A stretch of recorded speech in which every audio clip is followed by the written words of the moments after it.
Good morning. I'm glad to see you all. We've been honored to host Prime Minister Netanyahu this week here on Capitol Hill to celebrate the remarkable progress over the past year and to renew, of course, our steadfast commitment to the U.S.-Israeli partnership. The Prime Minister and I have developed a strong bond since I became Speaker. I consider him a close friend, and we've spoken often. The first piece of legislation I passed after taking the gavel was a resolution of reaffirming the U.S.'s commitment to the security of Israel. And that was a very important gesture on our part.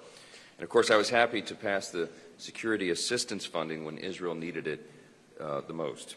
He and I speak regularly. We were honored to host my friend, the Prime Minister, in July for his historic fourth joint address to Congress, which tied for the record of all time.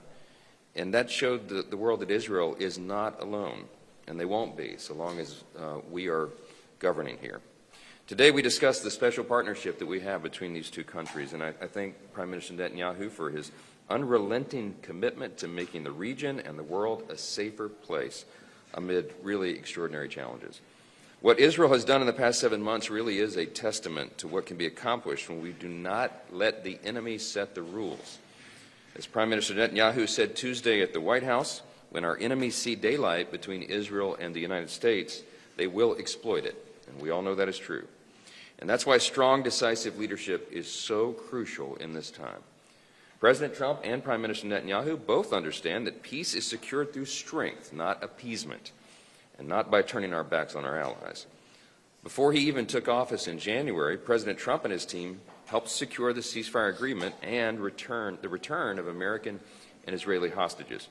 This week, he announced a plan to exert maximum pressure on Iran and its proxies who terrorize the Israeli people and the world. This is what decisive leadership looks like. And with President Trump back in the White House and Republican control of Congress, America will not turn its back on our national security priorities. Our support for Israel remains ironclad. We are truly grateful to Prime Minister Netanyahu for joining us today, and I'll turn it over to him for a few remarks. Mr. Speaker and Mike, thank you. I have developed, as you say, a very warm personal bond with you. I think you're an extraordinary leader. You have the job of passing historic legislation in zero time. So we exchange a few tips on how to do that because we both know what coalitions are. But I have to say that I'm impressed with your leadership, with your initiative, and for me, most of all, your friendship to the State of Israel, the Jewish people, the Jewish state. The American-Israeli alliance has never been stronger. I'm now completing a week in which began with an extraordinary meeting with President Trump. And under his leadership, the critical decisions that show his commitment and the American people's commitment to Israel have come to the fore instantly. First, he renewed immediately the supply of weapons that had been stopped, which we need as we're fighting for our future, for our existence, and for the broader Middle East in a seven-front war. He immediately released those weapons. He issued yesterday these sanctions on this scandalous and corrupt organization, the ICC, that threatens the right of all democracies to defend themselves by themselves. And he's done so many things in the interim, just in 2 weeks. But I was deeply moved by the reception that we got, the substantive things that we discussed, making sure that Iran never gets a nuclear weapon, and also making sure that Hamas is destroyed. We're not going to have a future for Gaza or for future for peace in our part of the world if Hamas remains there.